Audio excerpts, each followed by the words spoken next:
na biyu ya ce yana tambaya ne game da siffar yadda ake sallar gawa, saboda da yawa daga cikin mutane akan zo ne wajen sallar jana'iza a yi tsaye a yi ta kabarbari ba a san abin da ake yi ba. Don haka don Allah yana so a bashi siffa mafi sauƙi ta sallar gawa.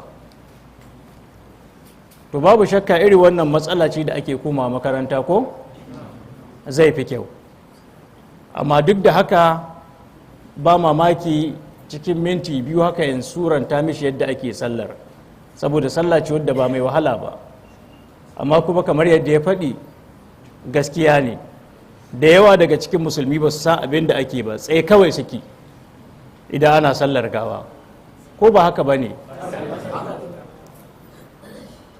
Da har na yi nufi in rubuta wani ɗan ƙaramin littafi mai 'yan ƙananan shafufa, da za a samu wanda zai ɗauki nauyi to da zan iya rubuta wannan littafin wanda za a suranta nau'i na sallah ta gawa da addu'o'in da ake yi cikinta, sai mutum ya rike shi kamar ɗan manuwal haka, yau da gobe yana karanta addu'o'in har ya haddace su, saboda ba ƙaramar hasara ba ce ga mamaci a zo a taru waje ya mishi sallah a yi tsatsayi ba a iya sallar ba.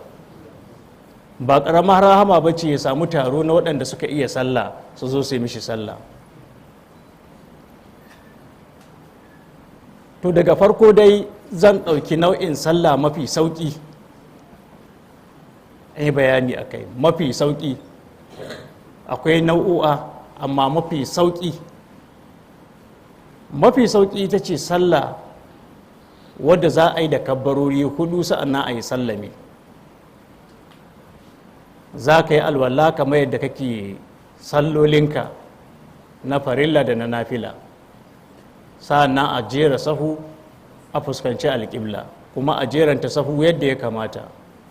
Sallah ce wadda babu ruku'i babu sujuda balle zaman tafiya. Idan aka yi kabbara ta farko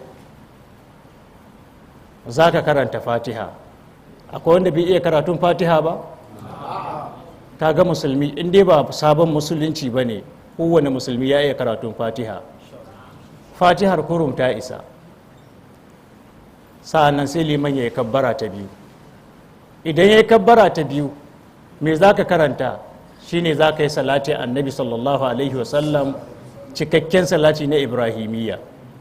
Allahumma salli ala Muhammadin wa ala ali Muhammadin kama sallaita ala Ibrahim wa ala ali Ibrahim innaka Hamidum Majid, wa barik ala Muhammadin wa ala ali Muhammadin kama barakta ala Ibrahim wa ala ali Ibrahim innaka Hamidum Majid. In kai salati sai kai shiru, sai liman ya kabbara ta uku.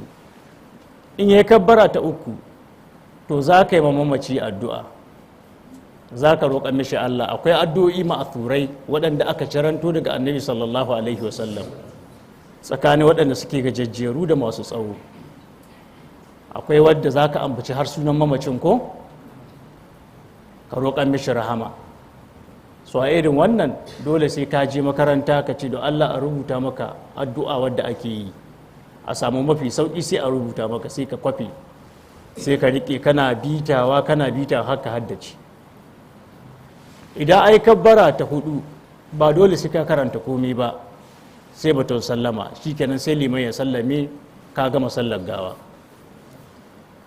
Kaga karatun fatiha, salati annabi, sai addu'a ga mamaci, shikenan. An gane wannan? Kabbara ta farko karatun fatiha, sannan a yi kabbara ta biyu salati annabi cikakke na ibrahimiyya, sannan a yi kabbara ta uku sai ka yi addu'a ga mamaci, sannan a yi kabbara ta hudu ba sai ka karanta komai ba sai a sallame. Akwai siga ta sallar wadda za ka ga bayan kabbara ta hudu za a yi salati sannan a yi addu'a ko? So wannan na ba da mafi sauƙi. An gane? Na ba da mafi sauƙi saboda takaitawa don mutane su iya haddacewa kai tsaye. Allah maɗaukakin sarki ya taimake mu.